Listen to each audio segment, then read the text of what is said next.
Familia Benecer, hermanos y amigos, bendiciones.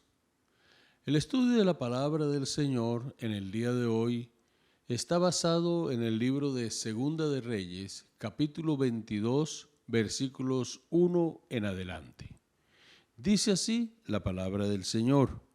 Cuando Josías comenzó a reinar era de 8 años y reinó en Jerusalén 31 años. El nombre de su madre fue Jedida, hija de Adaya de Boscat, e hizo lo recto ante los ojos de Jehová, y anduvo en todo el camino de David su padre, sin apartarse a derecha ni a izquierda. A los 18 años del rey Josías, envió el rey a Safán, hijo de Azaría, hijo de Mesulán, escriba a la casa de Jehová, diciendo: Ve al sumo sacerdote Hilcías y dile que recoja el dinero que han traído a la casa de Jehová, que han recogido del pueblo los guardianes de la puerta, y que lo pongan en manos de los que hacen la obra, que tienen a su cargo el arreglo de la casa de Jehová, y que lo entreguen a los que hacen la obra de la casa de Jehová para reparar las grietas de la casa, a los carpinteros, maestros y albañiles para comprar madera y piedra de cantería para reparar la casa, y que no se les tome en cuenta del dinero cuyo manejo se les confiare, porque ellos proceden con honradez. Entonces dijo el sumo sacerdote Hilcías al escriba Safán: He hallado el libro de la ley en la casa de Jehová. E Hilcías dio el libro a Safán y lo leyó. Viniendo luego el escriba Safán al rey, dio cuenta al rey y dijo: Tus siervos han recogido el dinero que se halló en el templo y lo han entregado en poder de los que hacen la obra, que tienen a su cargo el arreglo de la casa de Jehová. Asimismo el escriba Safán declaró al rey diciendo: El sacerdote Hilcías me ha dado un libro. Y lo leyó Safán delante del rey. Y cuando el rey hubo oído las palabras del libro de la ley, rasgó sus vestidos. Y luego el rey dio orden al sacerdote Hilcías, a Ahicán, hijo de Safán, a Adbor, hijo de Micaías, el escriba Safán, y a Asaías, siervo del rey, diciendo: Id y preguntad a Jehová por mí y por el pueblo y por todo Judá acerca de las palabras de este libro que se ha hallado, porque grande es la ira de Jehová que se ha encendido contra nosotros, por cuanto nuestros padres no escucharon las palabras de este libro para hacer conforme a todo lo que nos fue escrito.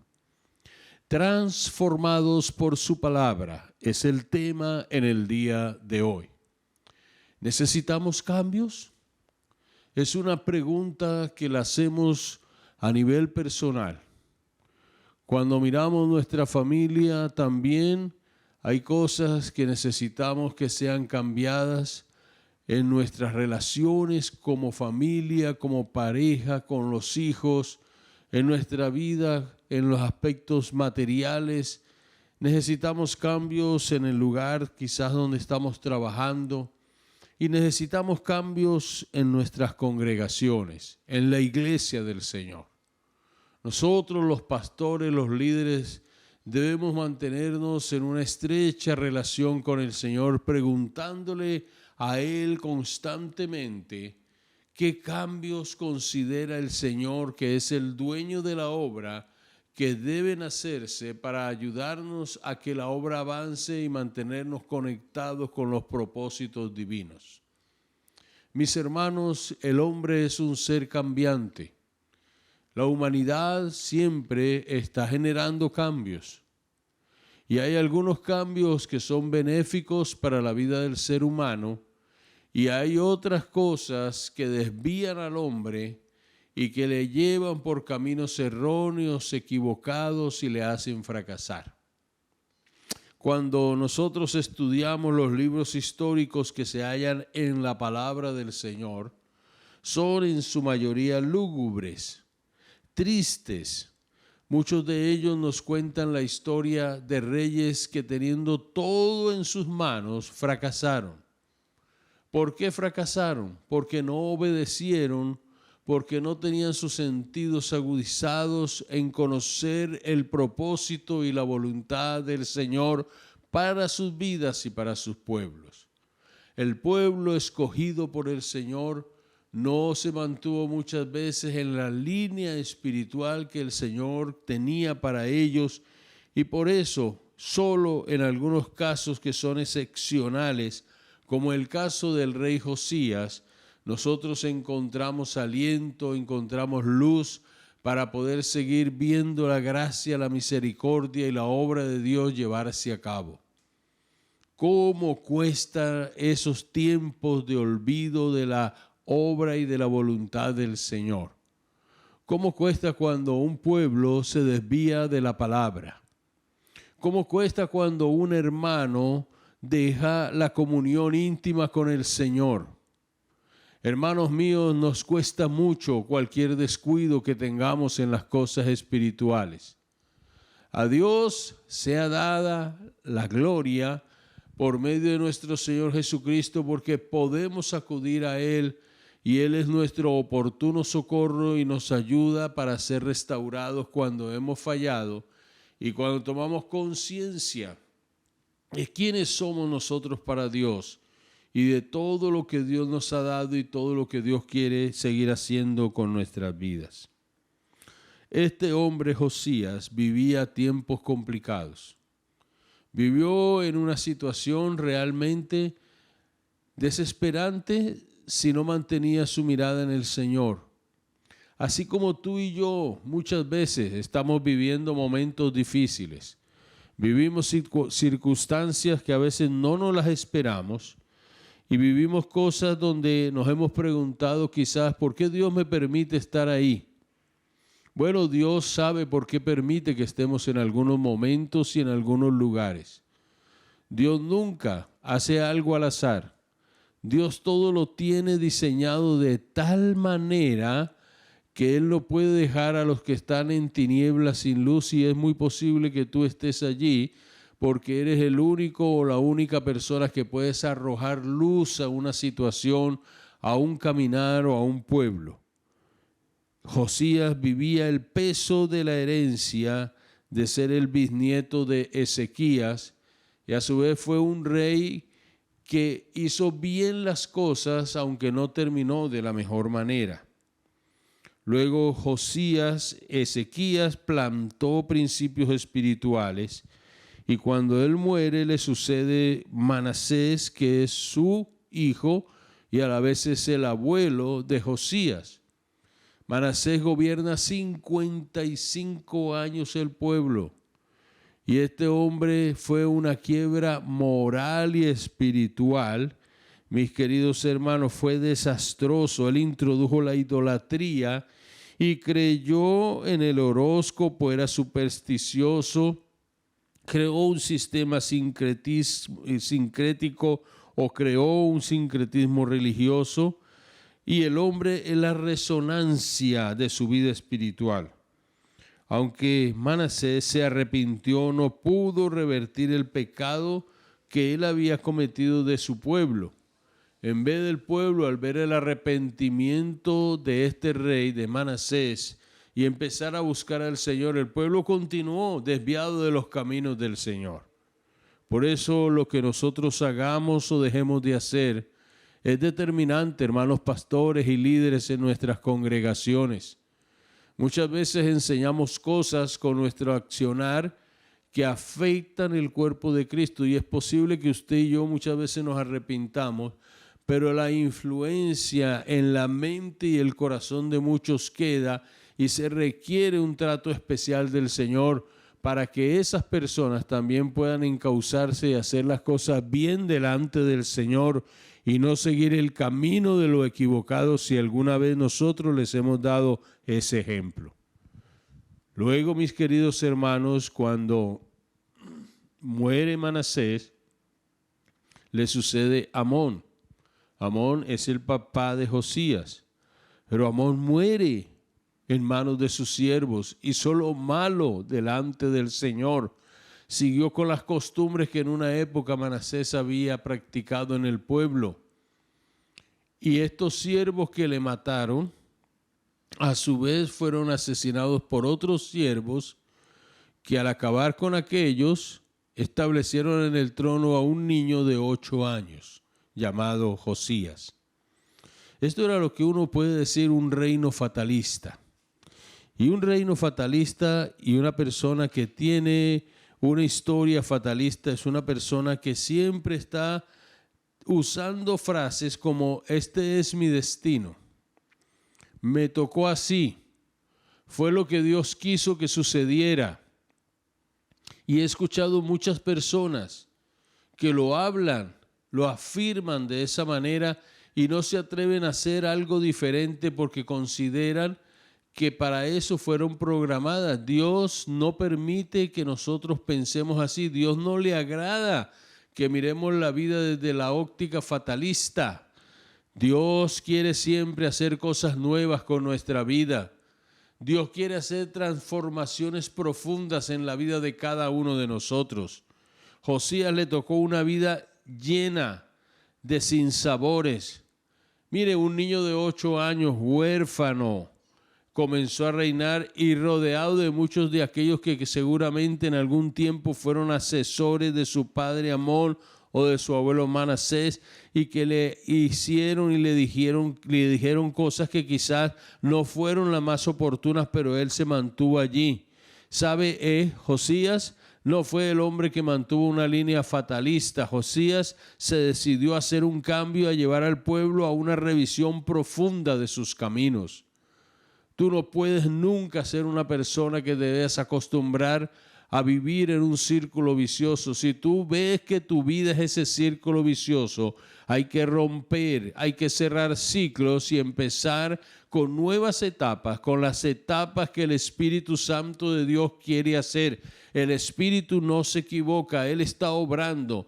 En esta época el Señor está cerrando y está invitando a su pueblo a nivel general y a nivel personal a cerrar ciclos para abrir los nuevos ciclos del Espíritu que corresponden a una renovación profunda en nuestra vida y que al haber esa renovación profunda nosotros nos vamos a dar cuenta cómo el Señor va a seguir operando a través de los tiempos, no solo en nuestra vida, sino también en la vida de nuestra familia, de nuestra nación, en la iglesia, y vamos a ver cosas nuevas. Pero si no se cierra, si no se rompe, si no nos decidimos a creer que el Dios del cielo va a hacer cosas nuevas, nos vamos a mantener estancados y el que está estancado se quedó atrás.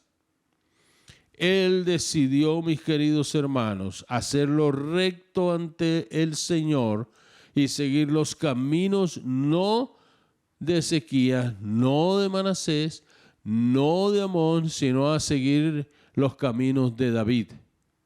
Y esas palabras son contundentes, sin apartarse ni a la derecha ni a la izquierda.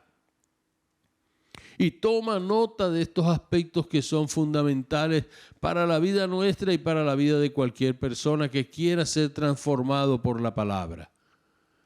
Es ahí donde el corazón de este hombre se enfocó. Si David vivió de esta manera, porque hay ejemplos que son valiosos y deben ser imitados. Hay gente que modeló muy alto con su vida espiritual. Si él caminó de esta manera, si él hizo las cosas de esta manera, ahí me voy a centrar yo para poder seguir y ver lo que Dios quiere hacer conmigo. El problema de nosotros es que creemos saber a veces más que Dios y desechamos a algunos que fueron antes que nosotros y que dejaron un camino abierto para que nosotros siguiéramos transitándolo. En el 18º año de su reinado, él ordenó que se reparara el templo. Todo hombre y toda mujer que tenga corazón para el Señor piensa en la adoración, piensa en la alabanza, y el pueblo judío pensaba en ese templo que era una obra que Dios había realizado a través de Salomón y que aunque fue destruido y fueron muchas cosas después en la época del Señor y en la época de Nabucodonosor y todas estas situaciones que nosotros conocemos que se dieron después, hermanos, para ellos era importante el lugar de adoración.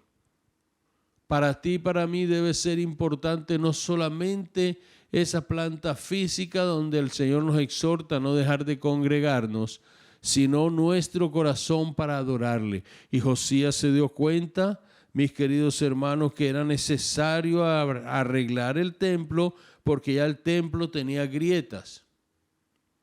Y cuando un templo tiene grietas, es fácil para ser derrumbado y se va deteriorando poco a poco. Es como la vida de uno. Si yo tengo grietas en mi corazón, es fácil que por esas grietas empiecen a entrar cosas que no son buenas a mi vida. Es fácil que la humedad me vaya deteriorando. Pero si yo me preocupo para que mi corazón no tenga grietas, entonces voy dándome cuenta que vale la pena ser vigilante y reparar lo que haya que reparar dentro de nosotros, así como se reparó el templo del Señor. Evidentemente, ya Josías había instituido un método, un plan de recaudo en medio de los hermanos, de los fondos para este fin. Pero lo más sorpresivo es que, miren, Dios nunca nos deja a nosotros sin darnos sorpresas agradables. Y la mejor sorpresa de todos la iba a tener Josías. Como tú, hermano y amigo, puedes llegar a tener la mejor sorpresa de tu vida en el día de hoy al tener un encuentro y al encontrarte con algo que para ti puede ser inesperado, que quizás tú nunca pienses que puede llegar a traer una transformación. Mira esto, cuando ellos estaban haciendo el trabajo en la casa del Señor, descubrieron el libro de la ley, que fue la base para transformar la situación del pueblo, porque al encontrar el libro de la ley, en primer lugar, ellos fueron confrontados por la ley con el pecado que estaban viviendo. Luego ellos se fueron llamados a obedecer al Señor, y este libro de la ley trajo una conversión al corazón de un hombre como Josías, a los caminos del Señor, como nunca antes había habido alguien. La vida de Josías es aleccionadora. No hay herencia, no hay entorno que pueda con el hombre que se apoya en Dios. El libro de la ley hallado trajo los cambios necesarios. Cuando tú te encuentras con el libro de la ley, tu vida no puede seguir siendo la misma. Y somos transformados por su palabra al ser confrontados por la ley en el pecado que vivimos. Cuando el pecado es confrontado en primer lugar, mis queridos hermanos, empieza a darse uno cuenta que la luz espiritual llegó a nosotros y empezamos a ver una realidad que nosotros, aunque la estuviésemos viviendo, quizás nuestro entendimiento entenebrecido no nos permitía darnos cuenta de la magnitud y el daño que el pecado causa en la vida del hombre. Las palabras del libro fueron halladas y leídas delante del rey. Este era un joven que está escuchando la ley del Señor después de muchos años y no sabemos si es primera vez que la está escuchando.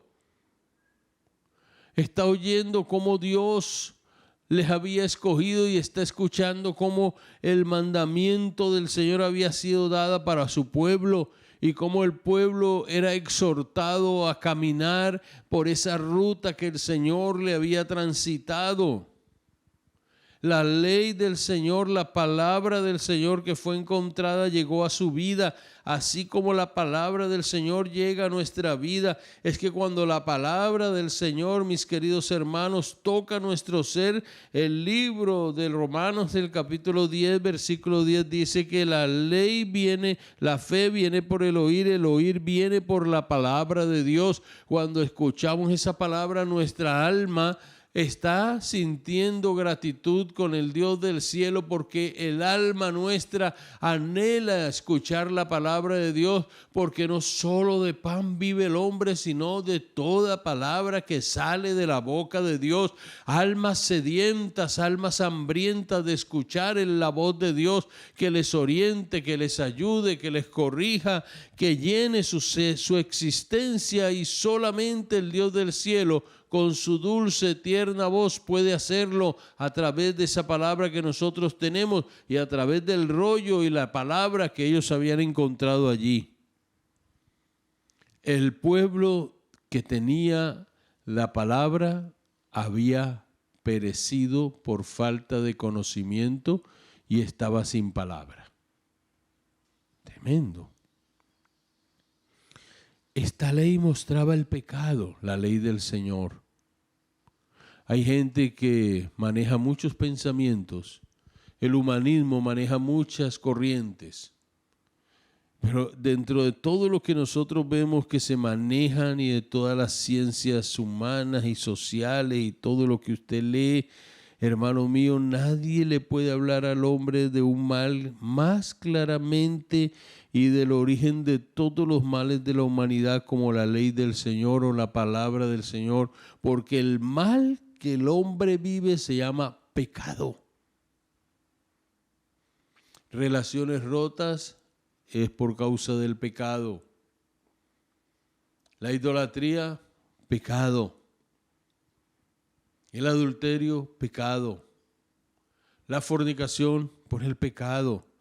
Y la ley mostraba el pecado a nivel personal al corazón de este hombre, pero también lo hace a nivel nacional, porque hay naciones entregadas de lleno al pecado, hay naciones que han endurecido su corazón al Señor, hay naciones que se han secularizado de tal manera que no les interesa escuchar absolutamente nada de Dios. Dios es un concepto meramente abstracto, o alguien que en el caso del Señor Jesucristo le llevan a un lugar de maestro o de un líder piadoso, pero no se habla del pecado en el corazón del hombre. El pecado arrasa, acaba las naciones y hace lo que uno muchas veces no piensa que puede llegar a hacer. Mira, el libro hablaba de los juicios de Dios contra la idolatría.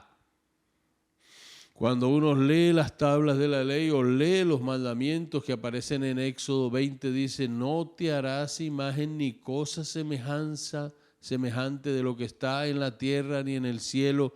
Y sabe que la gente reduce eso, no le prestan atención, pero son los mandamientos de Dios, es la palabra del Señor. Nuestro Dios es celoso, Él desea ser el único Dios verdadero, es Él, y Él desea ser el único adorado, alabado y bendecido. Las supersticiones son de las cosas que se habla en el libro de la ley, y el libro de la ley lleva a que el hombre no tiene por qué consultar ni horóscopos, ni puede estar consultando brujos, ni puede estar dado a la hechicería, ni estar inclinándose a nada que no sea el Dios del cielo. Cuando el rey escucha todo esto, reconoce el pecado. La actitud de Josías es realmente estremecedora. Él rasga sus vestidos como una señal que su corazón ha sido también rasgado y una señal de humillación. ¿Humillación delante de quién? Humillación delante del Señor, indudablemente. Y cuando él reconoce el pecado, al rasgar sus vestiduras, hace una convocatoria a los líderes en Jerusalén. Y qué cosa tan impresionante. Lo primero que hace, aparte de eso, es que, él le dice a los sacerdotes, a la gente que está a cargo de la parte cultural, espiritual: pregunten al Señor qué vamos a hacer, porque nuestros padres pecaron al olvidarse de lo que está escrito aquí. Y ellos van y consultan con Hulda, la profetisa, y esta mujer da palabra del cielo al rey Josías y le dice: mira, dile a él que porque su corazón recibió con ternura la palabra del Señor, él y el pueblo, él no va a ver el mal que el Señor piensa traer sobre este pueblo. Y así fue, Dios guardó, Dios preservó, porque el corazón de Josías fue un corazón recto para con el Señor. Mis hermanos, luego él lleva a los líderes a Jerusalén, y ¿sabe a qué los lleva? A que escuchen, a hacer una lectura pública de la ley del Señor. Cuando los líderes buscan la justicia de Dios, Él bendice la nación y el pueblo puede vivir en paz. Todo líder espiritual, todo pastor, líder de iglesia, todos nuestros gobernantes deberían tener un ejemplar de las Sagradas Escrituras y tenerlo no solamente como algo que les va a proteger, sino para que lo lean. Nuestras escuelas, colegios deberían tener la lectura de la palabra del Señor. Cuando se quita la lectura de la palabra del Señor, cuando se prohíbe que este libro sea un manual de vivencia en medio de nuestro cuerpo estudiantil, de nuestras universidades, de nuestros planteles educativos, entonces, mis queridos hermanos, empezamos a ver un desastre, porque la gente empieza a dejarse mover por sus placeres, por sus cosas que no son las mejores. Miren, la palabra de Dios es viva y eficaz, más cortante que toda espada de dos filos. La palabra de Dios transforma el pensamiento. La palabra de Dios es lo que nuestros adolescentes necesitan, levantarse cimentados en la palabra de Dios. Nuestros jóvenes necesitan levantarse cimentados en la palabra de Dios. Nuestras mujeres en las congregaciones necesitan leer la palabra de Dios. Los varones de nuestras congregaciones necesitan leer la palabra y mirar la palabra. Los pastores necesitamos sumirnos más en estudio serio de la palabra del Señor. Asimismo, los líderes de las iglesias que tienen tanto conocimiento, que tienen tanto acceso a tanta tecnología y a tanta red, necesitan sumirse en el estudio permanente de la palabra del Señor. Las familias necesitan sacar tiempo para leer y estudiar la palabra del Señor, y si no la quieren profundizar, por lo menos memorícenla en los devocionales familiares, y que sea la palabra la que gobierne sus vidas, porque esta palabra, con solo leerla, transforma, limpia el corazón del hombre. Es viva, es eficaz. Josué, Moisés le da la indicación: medita en el libro de la ley de día y de noche, para que te vaya bien, para que seas prosperado. Somos transformados por su palabra cuando, después de leerla, después de escudriñarla, de tener un encuentro, de que las fibras de nuestro corazón se estremecen con la voz de Dios, entonces obedecemos al Señor. En segundo lugar, el capítulo 23, el versículo 4, entonces mandó el rey al sumo sacerdote Hilcías, a los sacerdotes de segundo orden y a los guardianes de la puerta, que sacasen del templo de Jehová a todos los utensilios que habían sido hechos para Baal, para Acera y para todo el ejército de los cielos, y los quemó fuera de Jerusalén en el campo de Cedrón, e hizo llevar las cenizas de ellos a Betel. Quitó a los sacerdotes idólatras que habían puesto los reyes de Judá, para que quemasen incienso en los lugares altos en las ciudades de Judá y en los alrededores de Jerusalén, y asimismo a los que quemaban incienso a Baal, al sol y a la luna, a los signos del zodiaco y a los ejércitos del cielo. Fue un compromiso no solo a oír, sino a obedecer la palabra del Señor. Porque muchos de nosotros estamos oyendo palabra hace mucho rato. En las congregaciones se escucha la palabra. En las redes hay palabra. Pero nosotros escuchamos y no obedecemos. El llamado es a no ser oidores olvidadizos. ¿Qué haces tú con la palabra que llega a tu vida? ¿Sabes que cada palabra que llega a tu vida, Dios te está entregando la responsabilidad de saber tú qué vas a hacer con ella? Entonces, ¿cuál es el siguiente paso? El siguiente paso es obedecer la palabra. Pero hermano, es que queda tan difícil obedecer, es que eso no es así nomás. Pues hay que tomar una decisión firme y empezar a obedecer. Josías iba a dirigir al pueblo, y si usted lee todo este capítulo se dará cuenta a un pacto solemne mediante el cual se comprometerían a obedecer la ley del Señor. Y los llevó a una renovación de votos. Hay congregaciones hoy en día que hacen renovación de votos al Señor, de su compromiso con Él, de su servicio, eventos de mujeres donde muchas de ellas hasta toman un anillo y sellan un compromiso con el Señor. Pero más que los elementos externos y que los cultos, viene es el corazón nuestro. ¿Está nuestro corazón renovando votos en la presencia del Señor? Porque cuando se habla de venir en pos de Jehová y hacer cambio y hacer renovación, mis queridos hermanos, se refiere a una vida diaria en la que obedeceremos la palabra del Señor. Dime una cosa, ¿cuántas situaciones te has visto enfrentado y has decidido hacer tu voluntad sabiendo que estás desobedeciendo la voluntad del Señor? ¿Cuánto amor hay en el Señor? El resto de este capítulo 23 habla de un proceso de purificación. Y esto sí es interesantísimo, querido hermano, porque tú y yo tenemos algo que el Señor nos ha dado y es voluntad. El Señor nos ha dado el libre albedrío y el Señor nos ha dado la capacidad de pensar de acuerdo a su palabra. Y de acuerdo a su palabra muchas veces tenemos que tomar decisiones. La sangre de Jesucristo nos limpia de todo pecado. Pero hay decisiones que deben ser tomadas para poder ser libres.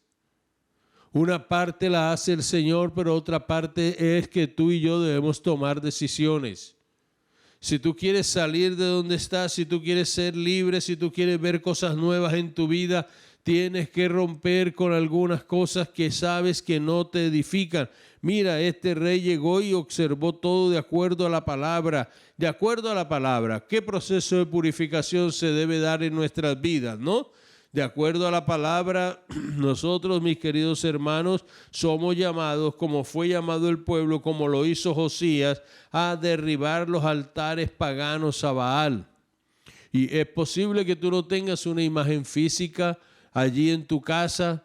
Es posible que tú no tengas altares de esa índole, pero puedes tener un altar, puedes tener algo que aprisionas ahí en tu corazón, lo atesoras de tal manera que te rehusas por todos los medios a abandonar, a quebrantar a ese altar, y de vez en cuando vas y le echas un incienso y Dios está mirando y diciendo: no es lo que necesito, quiero purificar bien, quiero que tú renuncies, quiero que tú salgas de allí, quiero quitar los ídolos de tu vida, quiero quitar la imagen de acera. Es hora de hacerlo, y viene un proceso donde los lugares de prostitución aún dentro del mismo templo fueron arrasados, fueron quitados por el poder de la palabra y por el poder de lo que este hombre, bajo la unción del Espíritu Santo y en obediencia a la palabra, empezó a realizar en medio del pueblo. Hermano, no se justifica que mantengamos nuestro corazón en cautividad cuando hemos sido llamados a ser libres y cuando fuimos y experimentamos la libertad que hay en Cristo Jesús. Hoy en día tenemos unos privilegios absolutos y plenos, y Dios quiere seguir trabajando en nuestro corazón. Dios quiere seguir trabajando en nuestra vida, y somos transformados por su palabra cuando tenemos una conversión de todo corazón al Señor. Este hombre, nos dice la Escritura en el versículo 25 del capítulo 23, que no hubo otro rey antes de él que se convirtiese a Jehová de todo su corazón, de toda su alma, de todas sus fuerzas. Pero mire cómo lo hizo: conforme a toda la ley de Moisés, ni después de él nació otro igual. Y este varón se ha convertido conforme a la palabra, no conforme a sus emociones. No, para él era importantísimo esa conversión, para Dios es importante esa conversión. El judío utilizaba la Shema, que era Deuteronomio 6, amarás al Señor tu Dios con toda tu alma, con toda tu mente, con todas tus fuerzas, y a tu prójimo como a ti mismo. Pero ahí en la Shema estaba esto, y ellos lo repetían varias veces al día. Ahora este hombre de Dios se ha convertido así al Dios que le ha llamado. Mis queridos hermanos, la conversión no puede ser a medias. Hay mucha gente que se ha convertido como por partes, si a eso se le puede llamar conversión. Hay gente que dice, yo recibo al Señor, camino por gracia, es posible que usted sea salvo, pero es convertir toda nuestra vida a la presencia del Señor. La conversión es absoluta, es plena. Usted no solamente recibe al Señor para salvación, sino que usted se convierte plenamente y se consagra al Rey de Reyes y Señor de Señores, porque el Señor quiere, mis queridos hermanos, que nuestro corazón sea transformado de manera plena y total a Él. Yo debo convertir cada área de mi vida, de mi ser, en la presencia del Señor y decirle, yo pienso así, pero quiero convertirme al pensamiento que tú tienes. Yo pienso así, pero mi hombre interior lucha con algunas cosas que quiero llevar a la presencia tuya y convertirme a ti con todo mi corazón. Yo estoy luchando con ciertas situaciones y necesito que esas situaciones sean convertidas a ti. Yo necesito convertir a ti este orgullo para que ese orgullo pierda fuerza, sea quebrantado y se vaya. Quiero llevar ante ti la ira, quiero llevar ante ti mis temores, mis angustias, quiero llevar ante ti mi prepotencia, quiero llevar ante ti mi sexualidad, quiero llevar ante ti todo lo que yo soy, convertirlo y dejarlo en el altar tuyo, no en el de Baal, sino en el altar de Dios, para que en el altar de Dios se glorifique tu nombre y yo pueda alabarte y bendecirte como tú quieres que lo haga. ¿Y saben cuál fue el resultado? Este hombre celebró la Pascua. Y es hermoso, mis queridos hermanos, que él mandó a todo el pueblo y dijo, haced la Pascua a Jehová vuestro Dios, conforme a lo que está escrito en el libro de este pacto. No había sido hecha tal Pascua desde los tiempos en que los jueces gobernaban a Israel, ni en todos los tiempos de los reyes de Israel y de los reyes de Judá. A los 18 años del rey Josías fue hecha aquella Pascua a Jehová en Jerusalén. No se había hecho algo que estuviera tan lleno de la presencia, el temor y el gozo del Señor como esta Pascua. Se atrevió a hacer cambios. Se atrevió a afianzarse en la palabra para que la palabra transformara las situaciones. Y el pueblo se gozó. Y se gozó de tal manera que pudo quedar registrado aquí en las Escrituras que un evento de esa magnitud como la Pascua era el prototipo del sacrificio del Señor Jesucristo, se viera como algo único, como algo que nunca había acontecido en medio del pueblo. Mis hermanos, yo quiero decirles que cuando la palabra del Señor, y quiero concluir con esto, la palabra de Dios nos transforma y nos enseña cómo vivir una vida en bendición. Y debemos aceptar la autoridad de la palabra como el mensaje de Dios para nosotros. Obedecer sus enseñanzas en cada aspecto de nuestra vida. Dios traerá bendición a nuestras vidas, a nuestras familias, a nuestras congregaciones. Dios traerá a la vida de cada uno de nosotros tiempos de refrigerio, cuando sigamos dando libertad a que su palabra transforme todo nuestro ser y todo lo que está a nuestro alrededor. Examina todo a la luz de la palabra y encontrarás la vitalidad espiritual, emocional y aún física que estás necesitando. Que Dios te bendiga, amigo que me escuchas. Recibe a Jesucristo como tu Señor y Salvador y ven a la iglesia, congrégate. Puedes hacerlo repitiendo esta oración, diciéndole al Señor: hoy te acepto como mi Señor y mi Salvador. Me arrepiento de todos mis pecados y te pido que hagas de mí una nueva criatura en Cristo Jesús, Señor nuestro. Amén. Que Dios les bendiga, que Dios les guarde y que tengan mucha oración y mucha intercesión por sus vidas, por sus familias, por la iglesia y por nuestro país. Amén.